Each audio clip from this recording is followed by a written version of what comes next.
चला तर तुम्हाला मी आज दाखवते आमचा बाबू. बिकॉज तुम्ही किती दिवस बोलत होतात की बाबूला दाखवत नाही, तर आजच्या ब्लॉगमध्ये तुम्हाला मी दाखवते. आणि त्याला घेऊन मी सकाळी खेळत होती. त्याच्यानंतर ना आज मला बनवायचं होतं काळजी फेटा. तर नवरा मला घेऊन आलेला आणि मी लगेच स्टार्ट केलं लसूण वगैरे साफ करायला, कारण सुक्का असा ग्रेव्हीमध्ये बनवायचं होतं. काळजी फेटा कोणाकोणाला आवडतं कमेंट्समध्ये नक्की सांग.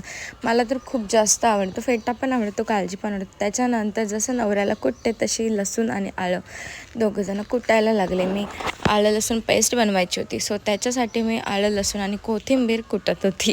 अँड देन मी इथे फोडणी वगैरे दिली कांदा टोमॅटोची, आणि एका साईडला ना मॅरिनेशन करून ठेवलेलं, बिकॉज अर्धी कल जी आहे ना जी ती फ्राय करायची होती. सो त्याच्यासाठी मी वेगळा मसाला असतो तो वेगळा मसाला लावून सगळं ठेवलेलं. त्याच्यानंतर माझी काळजी तर झाली आणि फ्राय करायला मी याला सांगितलं, बिकॉज काय माहिती का तो आज फ्राय करायला आला. कधी हेल्प करतो कधी कधी, बट फ्राय करायचं जास्त करून सो तोच करतो. तर त्याच्यासाठी ते माझं काम चालू होतं. अँड देन उसके बाद ये हमारा हुआ गरम गरम खाना. तर अशा प्रकारे आमचं जेवण रेडी झालं आणि असा होता माझा आजचा दिवस. भेटू उद्याच्या ब्लॉगमध्ये. Bye, good night.